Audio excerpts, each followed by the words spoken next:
Hello friends, welcome in target nursing academy Jaipur. हमने hernia का first part complete कर लिया था जो हमारा था हाइटल हर्निया। अब हम सेकंड पार्ट स्टार्ट करेंगे, वो हमारा है एब्डोमिनल हर्निया। तो एब्डोमिनल हर्निया क्या होता है? हाइटल हर्निया में हमने देखा था कि जो हमारे ऑर्गन्स थे या स्टमक जो था वो हमारे डायफ्राम को क्रॉस करके थोरेसिक कैविटी के अंदर जा रहा था, यानी कि एब्डोमिनल कैविटी से थोरेसिक कैविटी के अंदर। वो किसके थ्रू जा रहा था? डायफ्राम के थ्रू, इसलिए हम उसको बोलते हैं हाइटल हर्निया। आज हम जो बात करेंगे उसमें जो प्रोट्रूजन होगा या फिर जो हमारे ऑर्गन्स बाहर जाएंगे वो किसके थ्रू जाएंगे? एब्डोमिनल वॉल के लिए, एब्डोमिनल वॉल से जाएंगे, तो इसलिए हम उसको बोलेंगे एब्डोमिनल हर्निया। तो हम बात करते हैं एब्डोमिनल हर्निया की कि एब्डोमिनल हर्निया क्या होता है। Abdominal organ protrude through the abdominal wall, यानी कि एब्डोमिनल हर्निया के अंदर हमारे जो ऑर्गन्स प्रोट्रूड होंगे वो किसके थ्रू होंगे? एब्डोमिनल वॉल के थ्रू, इसलिए हम इसको बोलते हैं एब्डोमिनल हर्निया। अब हम बात करते हैं इसके टाइप्स की। इसके डिफरेंट टाइप्स पढ़ेंगे, जिनमें हमारे मेजर जो टाइप्स है वो कितने हैं? 5 टाइप्स होते हैं, यानी कि एब्डोमिनल हर्निया 5 टाइप्स का होता है। सबसे फर्स्ट वन हमारा जो होता है इसके टाइप्स में वो हमारा है इंग्वाइनल हर्निया। इंग्वाइनल हर्निया क्या होता है? हमारे जब स्क्रोटम और लेबिया मेजोरा फॉर्म होते हैं तो हमारी क्या होती है? एक इंग्वाइनल कैनाल होती है। इंग्वाइनल कैनाल से क्या होता है? हमारे inguinal artery, inguinal vein, spermatic cord और ये सभी क्या होते हैं? फॉर्म होते हैं। तो हमारी इंटेस्टाइन जो है वो क्या करेगी? इसी इंग्वाइनल कैनाल के थ्रू किसके अंदर चली जाएगी? मेल्स के अंदर तो स्क्रोटम के अंदर चली जाएगी और फीमेल्स के अंदर लेबिया के अंदर चली जाएगी, जिसको हम बोलते हैं, जो इंटेस्टाइन ये मूव आउट कर रही है इसी को हम इंग्वाइनल हर्निया बोलते हैं। तो इंग्वाइनल हर्निया को हम देखें, intestine move out through the inguinal canal into scrotum, और किसके अंदर? मेल के अंदर, और लेबिया इन फीमेल के अंदर। यानी कि हमारी इंटेस्टाइन जो है वो इंग्वाइनल कैनाल के थ्रू स्क्रोटम और लेबिया के अंदर आ जाए तो उसको हम बोलते हैं इंग्वाइनल हर्निया। अब ये क्या होता है? 2 टाइप का होता है, या तो हमारा जो इंटेस्टाइन है या तो इंग्वाइनल कैनाल के थ्रू आ जाए, या फिर इंग्वाइनल कैनाल की जो पोस्टीरियर वॉल होती है उसके थ्रू किसके अंदर आ जाए? हमारे स्क्रोटम और लेबिया के अंदर। तो इसी बेसिस पे हम इसको क्या करते हैं? 2 टाइप से क्लासीफाई करते हैं। There is 2 types of inguinal hernia. Inguinal hernia के कितने भी हैं? 2 types. First one indirect hernia, indirect inguinal hernia. इसको कैसे बोलेंगे? Indirect inguinal hernia. तो ये क्या होता है? Through inguinal canal. अगर इंटेस्टाइन हमारी इंटेस्टाइन इंग्वाइनल कैनाल के थ्रू अगर स्क्रोटम और लेबिया के अंदर आ रही है या नीचे जा रही है तो उसको हम बोलते हैं इनडायरेक्ट इंग्वाइनल हर्निया। और डायरेक्ट इंग्वाइनल हर्निया के अंदर क्या होगा? यानी कि थ्रो पोस्टीरियर वॉल, यानी कि पोस्टीरियर वॉल के साथ ये क्या करेगी? किसके अंदर चली जाए? स्क्रोटम और लेबिया के अंदर, तो उसको हम बोलते हैं डायरेक्ट इंग्वाइनल हर्निया। डायरेक्ट किसके अंदर चली जाएगी? स्क्रोटम और लेबिया के अंदर। तो ये थे हमारे इंग्वाइनल हर्निया के टाइप। तो ये हमारा फर्स्ट टाइप था इंग्वाइनल हर्निया, जिसमें क्या होता है? इंग्वाइनल कैनाल के थ्रू इंटेस्टाइन स्क्रोटम के अंदर आ जाती है और किसके अंदर? लेबिया के अंदर, फीमेल के अंदर। मोस्ट ऑफ इंग्वाइनल हर्निया जो होता है मोस्टली ये किसके अंदर होता है? मोस्टली इन मेल्स के अंदर। जबकि रिस्क फैक्टर जो होते हैं इसके वो फीमेल्स के अंदर ज़्यादा होते हैं। प्रेगनेंसी होती है, स्ट्रेनिंग होती है, ये सारी चीज़ें किसके अंदर होती है? फीमेल्स के अंदर। तो इसलिए उनके अंदर क्या होता है? रिस्क फैक्टर ज़्यादा होते हैं। जबकि अकरेंस किसके अंदर होता है? ज़्यादा मेल्स के अंदर होता है। अब हम बात करते हैं फीमोरल हर्निया की। फीमोरल हर्निया जो होता है वो क्या होता है? जब हम बात करते हैं, ये हमारी क्या है? एब्डोमिनल कैविटी है, ये हमारी पेल्विक कैविटी। तो ये हमारा क्या होता है? Anterior superior iliac crest, ASIC से हमारे जो पेल्विक होती है, पेल्विक कैविटी होती है, उसमें हमारे एक कैनाल पाई जाती है। ये जो कैनाल नहीं, एक लिगामेंट पाया जाता है। ये जो लिगामेंट होता है ये क्या करता है? हमारे पेल्विक कैविटी को और लेग को अलग अलग करता है। यानी कि अगर हम कहें कि हमारी एब्डोमिनल कैविटी, पेल्विक कैविटी और लेग को डिफ्रेंशिएट कौन करता है? हमारा इंग्वाइनल लिगामेंट। Inguinal ligament. हम ये क्या होता है? लैंडमार्क होता है किसका? कि यहाँ से हमारी फीमर स्टार्ट हो गई है, ये हमारी थाई स्टार्ट हो गई है, इससे ऊपर क्या था? हमारी एब्डोमिनल और पेल्विक कैविटी थी। यानी कि पेल्विक कैविटी और हमारी थाई जो होती है उसको डिवाइड करता है। ये हमारा लैंडमार्क होता है। अगर इस लिगामेंट, मतलब ये जो लिगामेंट है, अगर ये वीक हो जाए और इसमें से इंटेस्टाइन हमारी फीमर के अंदर आ जाए तो उसको हम बोलते हैं, यहाँ पे एक होती है फीमोरल कैनाल, उस फीमोरल कैनाल के अंदर आ जाए इंटेस्टाइन तो उसको हम बोलते हैं फीमोरल हर्निया। तो इसमें क्या होता है? Intestine cross the inguinal ligament. इसी इंग्वाइनल लिगामेंट का दूसरा नाम क्या है? पोपर्स लिगामेंट।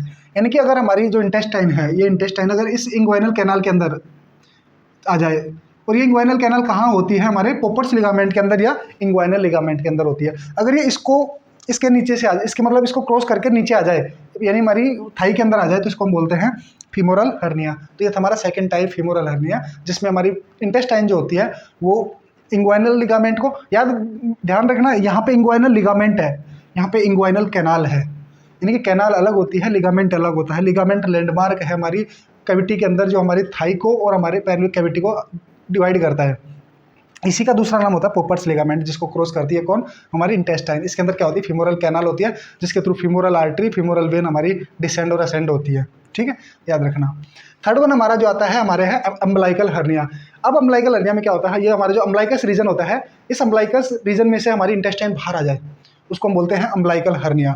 यानी कि intestine move out through the umbilicus, यानी कि मूव आउट थ्रू अम्बलाइकस, यानी अम्बलाइकस रीजन से हमारी अगर इंटेस्टाइन बाहर आ रही है तो उसको हम बोलते हैं इंग्वाइनल वो अम्बलाइकल हर्निया, यानी कि अम्बलाइकस से बाहर आ जाए। और वो क्यों आ जाती है, ड्यू टू, बाहर आ रही है क्यों, इम्प्रॉपर क्लोजर और weakness in anterior abdominal wall.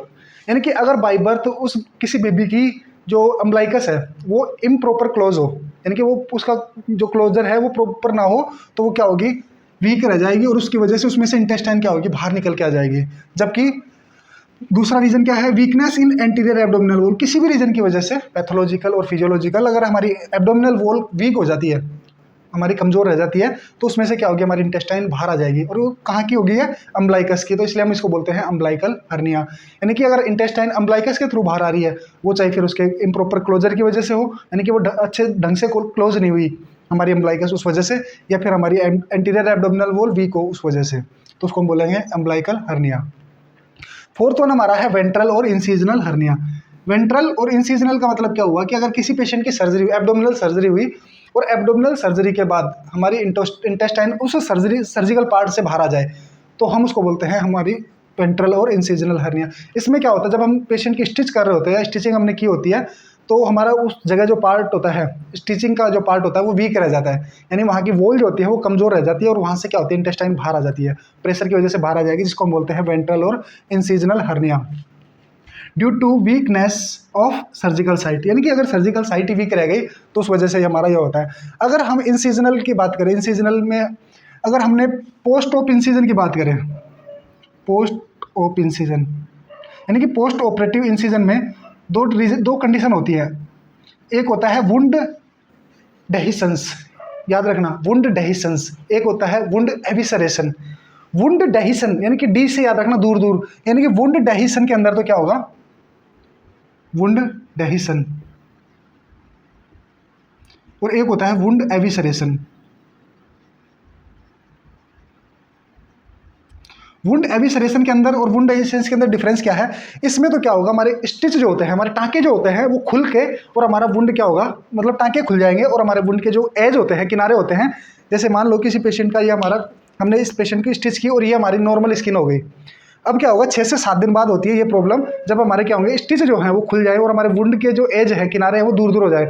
इस कंडीशन को हम बोलते हैं वुंड डेहिसंस। अब क्या होगी, इसके पीछे कोई ऑर्गन है, ये में हमारा कोई ऑर्गन है, ये ऑर्गन क्या हो, इसके पीछे से हमारे बाहर निकल जाए, इन स्टिच जो दूर हुए इनमें से अगर ऑर्गन बाहर आ जाए, इंटेस्टाइन बाहर आ जाए, इसको हम बोलते हैं वुंड एविसरेशन। तो ये था हमारा कि पोस्ट ऑफ इंसीजन से अगर एज दूर हो गए तो उसको हम बोलते हैं वुंड डेहिसन, या टाँके खुल जाए उसको वुंड डेहिसन, और अगर उस टाँकों, खुले हुए टाँकों में से अगर ऑर्गन बाहर आ जाए तो उसको हम बोलते हैं वुंड एविसरेशन। तो ये था हमारा वेंट्रल और इंसीजनल हर्निया, जिसमें वीकनेस, सर्जिकल साइट वीकनेस की वजह से हमारे इंटेस्टाइन बाहर आ जाती है।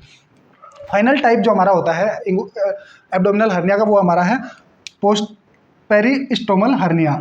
पेरिस्टोमल हर्निया नाम से ही पता है कि इस पेरी का मतलब होता है चारों तरफ, और स्टोमा का मतलब होता है जो हमारा टेम्परेरी स्टूल पाथवे होता है, उसको हम बोलते हैं स्टोमा। और ये हम क्या करते हैं, कोलोन जो होता है हमारा, कोलन के अंदर हम टेम्परेरी पाथवे बनाते हैं, उसी को हम बोलते हैं स्टोमा। कि हमारा क्या होता है, ये हमारा स्टमक हो गया, स्टमक से ये इंटेस्टाइन हो गई, स्मॉल इंटेस्टाइन, ये हमारी, इसके बाद हम ये लार्ज इंटेस्टाइन की बात करते हैं, ये हमारी लार्ज इंटेस्टाइन जिसको हम कोलन बोलते हैं। अगर हम इस वे में या तो इधर टेम्परेरी क्या करेंगे, स्टूल पाथवे बनाएंगे, या इधर स्टूल पाथवे बनाएंगे, या इसके ऊपर वाले पार्ट में, या फिर रेक्टम के अंदर, तो ये जो पार्ट होते हैं जहाँ पे हम मतलब स्टूल को निकालने के लिए टेम्परेरी रूप से जो पाथवे बनाते हैं उसको हम बोलते हैं स्टोमा। ये जो पार्ट हमें दिखता है, होल जो दिखता है, इसको हम बोलते हैं स्टोमा। जहाँ पे हमने स्टोमा क्रिएट किया है, अगर उसके पास में से इंटेस्टाइन बाहर आ जाए, उसको हम बोलते हैं पेरिस्टोमल हर्निया। यानी कि इसके चारों तरफ से, मान लो यहाँ पे हमने स्टोमा क्रिएट किया, और अगर यहाँ से यहाँ की साइट क्या होती है, जहाँ पे हमने स्टोमक क्रिएट किया वहाँ पे एब्डोमिनल वॉल वीक हो जाती है। उस वजह से ये क्या होंगे कि हमारी जो इंटेस्टाइन होती है, इसके पास की जो इंटेस्टाइन होती है, जैसे इस पार्ट को हमने यहाँ से यहाँ तो स्टोमा बना दिया, इसके अलावा जो पार्ट बचता है वो क्या करता है, प्रेशर डालता है इसके ऊपर। तो जो प्रेशर डालेगा तो क्या होगा, बल्ज हो जाएगा, और वो जो बल्जिंग होती है उसी को हम बोलते हैं पेरिस्टोमल हर्निया। इसमें क्या होगा, पेरिस्टोमल हर्निया को आइडेंटिफाई करने के लिए हम क्या करते हैं, इसमें हमें विजिबल बल्जिंग नियर स्टोमा, हमें इस स्टोमा के पास में क्या होगा, एक बल्ज दिखाई देगा, यानी कि वो बाहर दिखाई देगा, जो स्टोमा होता है उसका बल्ज होगा, और उसको हम बोलते हैं पेरिस्टोमल हर्निया। तो ये थे हमारे टाइप्स ऑफ हर्निया। अब हम बात करेंगे कोजेज ऑफ एब्डोमिनल हर्निया कि क्या क्या कोजेज होते हैं जो एब्डोमिनल हर्निया को कोज करते हैं। तो सबसे फर्स्ट वन हमारा जो कोज है वो है कंजेनाइटल और acquired weakness of abdominal wall. हमने भी पढ़ा था कि हमारी अगर एब्डोमिनल वॉल वीकनेस है तो इसकी ये क्या कोज करती है, हमारी एब्डोमिनल हर्निया। इसका कोज क्या है कि अगर कंजेनाइटल यानी कि अगर तो बाई बर्थ हमारी एब्डोमिनल वॉल जो होती है वीक हो, या फिर हमारी एक्वायर्ड यानी कि किसी सर्जिकल प्रोसीजर की वजह से या किसी इन्फेक्शन की वजह से हमारी अगर एब्डोमिनल वॉल अगर वीक हो जाए तो वो क्या कोज करती है, हमारी एब्डोमिनल हर्निया। ये तो हमारा फर्स्ट कोज। सेकंड कोज हम बात करें, increase intra abdominal pressure. Main reason जो होता है इंट्रा एब्डोमिनल प्रेशर का वो हमारा होता है स्ट्रेनिंग, STRAI, स्ट्रेनिंग, और हमारी प्रेगनेंसी, यानी कि प्रेगनेंसी के अंदर बहुत ज़्यादा इंट्रा एब्डोमिनल प्रेशर इंक्रीज होता है, स्ट्रेनिंग के अंदर हमारा बहुत ज़्यादा प्रेशर इंक्रीज होता है, कफिंग जब हम करते हैं, परसिस्टेंट कफिंग को एक पर्सन करता है उसका भी क्या होता है, इंट्रा एब्डोमिनल प्रेशर इंक्रीज हो जाता है, तो उस वजह से वो क्या कोज करता है, हमारा एब्डोमिनल हर्निया। थर्ड वन हम बात करें तो हमारा heavy weight lifting. Heavy weight lift अगर कोई पर्सन करता है तो उसके क्या होता है, एब्डोमिनल रेक्टस मसल्स जो होती हैं वो इंट्रा एब्डोमिनल प्रेशर इंक्रीज करती हैं, जो कि क्या करता है, हमारे इंटेस्टाइन के ऊपर एक्सेसिव प्रेशर इंक्रीज करता है, जिसकी वजह से हर्निया होने के चांसेस होते हैं। और एक्सेसिव कफिंग भी क्या करती है, हमारी एब्डोमिनस रेक्टस को ही उसके अंदर टेंशन प्रोड्यूस करती है, और वो टेंशन जो होती है हमारे एब्डोमिनल विसराज जो होते हैं उनके ऊपर एक्सेसिव फोर्स लगाती है। फोर्स की वजह से क्या होता है, हमारी जो विसरा है या फिर हमारे ऑर्गन्स जो हैं वो क्या होते हैं कि हम अपना ओरिजिनल प्लेस छोड़ देते हैं। ये रीजन थे हमारे या कोजेस थे किसके, एब्डोमिनल हर्निया के। उसके बाद में हम बात करते हैं क्लिनिकल मैनिफेस्टेशन की या साइन एंड सिम्टम्स, कि इनकी वजह से क्या क्या साइन एंड सिम्टम्स देखने को मिलते हैं। तो इसमें सबसे फर्स्ट वन हमारा जो होता है बल्जिंग ओवर हर्निएटेड एरिया, यानी कि सबसे पहला जो मोस्ट इंपॉर्टेंट साइन हमारा होता है फिजिकल एग्जामिनेशन में, कि जहाँ पे हर्निया होता है वहाँ पे क्या होता है, बल्जिंग होती है, यानी कि उभार बन जाता है। अगर मान लो मेरे यहाँ पे अगर हर्निया है तो वहाँ पे क्या होगा, इस तरीके का उभार हो जाएगा, यानी कि जो ऑर्गन बाहर आया है वो हमें बल्ज के रूप में दिखाई देगा, तो बल्जिंग होगी। Tendency of hernia increase in size, ऐसा नहीं है कि हर्निया अगर एक बार हो गया इतना ही है तो इसके बाद इतना होगा, कुछ टाइम बाद अगर वो उसको ट्रीट नहीं किया तो वो इतना बड़ा हो जाएगा, यानी कि वो बहुत ज़्यादा क्या होगा, अपनी साइज को इंक्रीज करेगा। उसकी टेंडेंसी है कि अगर किसी को हर्निया है तो उसकी टेंडेंसी है कि वो क्या होगा, धीरे धीरे धीरे धीरे धीरे साइज में बढ़ता ही जाएगा। रिकरेंस विद एब्डोमिनल प्रेशर, जैसे जैसे हमारा एब्डोमिनल प्रेशर बढ़ेगा वैसे वैसे इसकी क्या है कि ये रिकरेंस होगा, यानी कि अगर ठीक हो भी गया उसके बाद अगर ये प्रॉब्लम्स दोबारा हुई तो क्या होगा, उसका रिकरेंस यानी कि उसके दोबारा होने के चांसेस ज़्यादा होते हैं, कि जैसे ही इंट्रा एब्डोमिनल प्रेशर इंक्रीज हुआ तो रिकरेंस किसके बढ़ जाते हैं, एब्डोमिनल हर्निया के। फाइनल वन हमारा है एब्डोमिनल पेन, जो हमारे क्लिनिकल मैनिफेस्टेशन है उसके अंदर है कि एब्डोमिनल पेन होगा। एब्डोमिनल पेन क्यों होता है कि इसके अंदर धीरे धीरे क्या होगा कि जो हमारी टेंशन है, जो हमारी इंटेस्टाइन है या फिर हमारी एब्डोमिनल वॉल है, इसके अंदर टेंशन इंक्रीज होती है, जो कि प्रोस्टाग्लैंडिन्स को सिक्रीट करवाती है, और उसकी वजह से हमारा एब्डोमिनल पेन होगा। जब इसके अंदर अगर हमारी इंटेस्टाइन अगर बाहर आ जाती है तो क्या हो जाती है, उसकी कोइलिंग हो जाती है, और वो कोइलिंग के अंदर उसके क्या होता है, वो हमारा फूड जो होता है वो वहाँ पे कलेक्ट हो जाता है, और धीरे धीरे वो वहीं पे क्या होता है, उसका मतलब सड़ने लग जाता है, और जब वो वहाँ पे डिग्रेडेड होता है तो उसके डिग्रेडेशन की वजह से हमारे वहाँ पे क्या होगा, धीरे धीरे बैक्टीरियल ग्रोथ होगी और इन्फेक्शन होगा, और उस इन्फेक्शन की वजह से हमारे क्या होता है, फीवर होता है, यानी कि फीवर आएगा, इन्फेक्शन होगा, एब्डोमिनल पेन होगा। वो जो रिकोइलिंग होती है उसको हम बोलते हैं स्ट्रेंगुलेटेड हर्निया, यानी कि स्ट्रेंगुलेटेड हर्निया क्या होता है, जो हमारी बार बार अगर इंटेस्टाइन रिकोइल हो जाए उसकी वजह से हमारी जो उसकी ब्लड सप्लाई और उसका मूवमेंट जो होते हैं दोनों अब्रप्ट हो जाए, उसको हम बोलते हैं स्ट्रेंगुलेटेड हर्निया। वो इसके सीवियरिटी के टाइप्स के उसमें जो रोस्ट टाइप का होता है वो सबसे ज़्यादा खतरनाक होता है, वो होता है हमारा स्ट्रेंगुलेटेड हर्निया। तो ये था, उसके अंदर होता है स्ट्रेंगुलेटेड हर्निया के अंदर हमारा इन्फेक्शन, फीवर, एब्डोमिनल पेन। तो ये थे हमारे इसके क्लिनिकल मैनिफेस्टेशन। अब हम बात करते हैं कि एब्डोमिनल हर्निया जो हमारे हुआ था उसको हम कैसे डायग्नोस करेंगे, यानी कि उसके लिए हम क्या क्या मेथड यूज़ करेंगे जिसकी वजह से हम इसको आइडेंटिफाई कर पाएँ। तो सबसे पहला और मोस्ट हमारा जो होता है फिजिकल एग्जामिनेशन। मोस्टली हमारे जितने भी जो हर्निया है, एब्डोमिनल हर्निया है, वो फिजिकल एग्जामिनेशन से या विजिबल तौर से हम उसको आइडेंटिफाई कर सकते हैं। उसके बाद में होता है एब्डोमिनल एक्सरे। फिर हम क्या करवा सकते हैं, एब्डोमिनल एक्सरा करवा सकते हैं। एब्डोमिनल एक्सरा क्यों करवाएंगे कि अगर किसी ऑर्गन ने अपनी ओरिजिनल प्लेस छोड़ दी है तो उसने जहाँ पे छोड़ा है वहाँ पे क्या होगा, सैक का फॉर्मेशन होगा। उस सैक के अंदर एयर कलेक्ट होगी और एयर हमें एक्सरे के अंदर ब्लैक विजिबल होती है। यानी कि अगर किसी ऑर्गन ने अगर स्पेस क्रिएट किया तो वहाँ पे हमें क्या होगा, ब्लैक शैडो नजर आएगी, जो हमें किस में दिखाई देगी, एक्सरे में। और फिर उससे हम क्या डायग्नोस करते हैं कि इसके कन्फर्मेटिव क्या होता है, कि इसको तो कन्फर्मेटिव एब्डोमिनल हर्निया ही है। पहले फिजिकल एग्जामिनेशन करेंगे, फिर उसके बाद में उसका एक्सरे करवाएंगे। उसके बाद में हम क्या करेंगे, लैब डायग्नोसिस करवाएंगे। तो लैब डायग्नोसिस क्या होता है, स्ट्रैंगुलेटेड के अंदर लैब डायग्नोसिस जब करवाते हैं तो उसके अंदर हेमेटोक्रिट बढ़ा हुआ मिलता है और हमें क्या मिलता है, WBC इंक्रीज मिलती है। ये WBC और हेमेटोक्रिट क्या शो करते हैं कि उस पेशेंट को कहीं ना कहीं इन्फेक्शन हो गया है और मतलब वो जो है वो रोस्ट टाइप का हर्निया है। तो ये थे हमारे डायग्नोस्टिक इवैल्यूएशन। अब हम बात करते हैं कि एब्डोमिनल हर्निया के मैनेजमेंट की, कि how we can manage the hernia या एब्डोमिनल हर्निया। तो सबसे पहले हम यूज़ करते हैं उसमें ट्रस का। ये ट्रस क्या होती है, ये एक्सटर्नल फोर्स ऑन हर्निया, यानी कि एक बेल्ट टाइप का होता है। ये क्या करता है, हमारे जो हर्निया होता है उस पार्ट के ऊपर प्रेशर बना के रखता है, यानी कि एक्सटर्नल फोर्स जनरेट करता है हर्निया के ऊपर, ताकि उसका क्या हो, बल्जिंग ना हो और धीरे धीरे जो ऑर्गन है अपनी ओरिजिनल प्लेस के अंदर चला जाए। तो उसको हम बोलते हैं ट्रस का यूज़ करते हैं। उसके बाद में हम हर्नियल सपोर्ट बेल्ट का यूज़ करते हैं। इसके मोस्टली किसके लिए यूज़ करते हैं, हम जो पेरिस्टोमल हर्निया है उसके लिए यूज़ करते हैं, पेरिस्टोमल हर्निया के लिए क्या यूज़ करते हैं हम, हर्नियल सपोर्ट बेल्ट। ये क्या करती है, इसमें एक होल होता है जो किसके ऊपर होता है, स्टोमा के ऊपर, और उसके सराउंडिंग एरिया जो होता है वो किसके, जो हमारा हर्निया है हर्नियल सैक के ऊपर फोर्स जनरेट करने के लिए काम आता है। तो ये हम किसका यूज़ करते हैं, हर्नियल सपोर्ट बेल्ट का। या फिर हम क्या करते हैं कि कंजर्वेटिव मैनेजमेंट के लिए छोड़ देते हैं। और कंजर्वेटिव मैनेजमेंट में क्या करते हैं, हम पेशेंट को एडवाइस करते हैं कि वो ज़्यादा से ज़्यादा, वो कम से कम वेट उठाए, यानी कि वेट लिफ्टिंग को अवॉइड करे, यानी कि वेट उठाए ना। या फिर स्ट्रेनिंग और स्टूल के टाइम में, यानी कि हमारा जो स्टूल के टाइम में जो हम जोर लगाते हैं उसको ना लगाए। तो वो पेशेंट को क्या एडवाइस करनी है कि एक तो स्टूल के समय जो जोर लगाते हैं उसको ना लगाए, और दूसरा कि हैवी वेट को लिफ्ट ना करे। तो ये थे हमारे इसके मैनेजमेंट। अब हम बात करते हैं कि हम उसके लिए क्या सर्जिकल मैनेजमेंट कर सकते हैं। एब्डोमिनल हर्निया के लिए हम सर्जिकल मैनेजमेंट में क्या कर सकते हैं, सबसे पहला हम हर्नियोग्राफी कर सकते हैं। किसी पेशेंट के अगर हर्निया की वजह से सैक का फॉर्मेशन हो गया है तो हम उस सैक को क्या करते हैं, जो बाहर विजिबल सैक होती है हम उसको काट के हटा देते हैं। उसको हम बोलते हैं हर्नियोग्राफी, यानी कि removal of sac, removal of sac, इसको बोलते हैं हम हर्नियोग्राफी। और एक करते हैं हम दूसरा हर्नियोप्लास्टी। ये हर्नियोप्लास्टी है, हर्नियोप्लास्टी।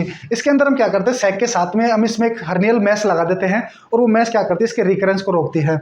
इसमें removal of sac with use of mesh, यानी कि इसके अंदर हम किसका यूज़ करते हैं, जाली का यूज़ करते हैं, जो क्या करती है कि उसके रिकरेंस को या बार बार होने को रोकती है, जिसको हम बोलते हैं हर्नियल मैश। तो ये था हमारा इसका मैनेजमेंट।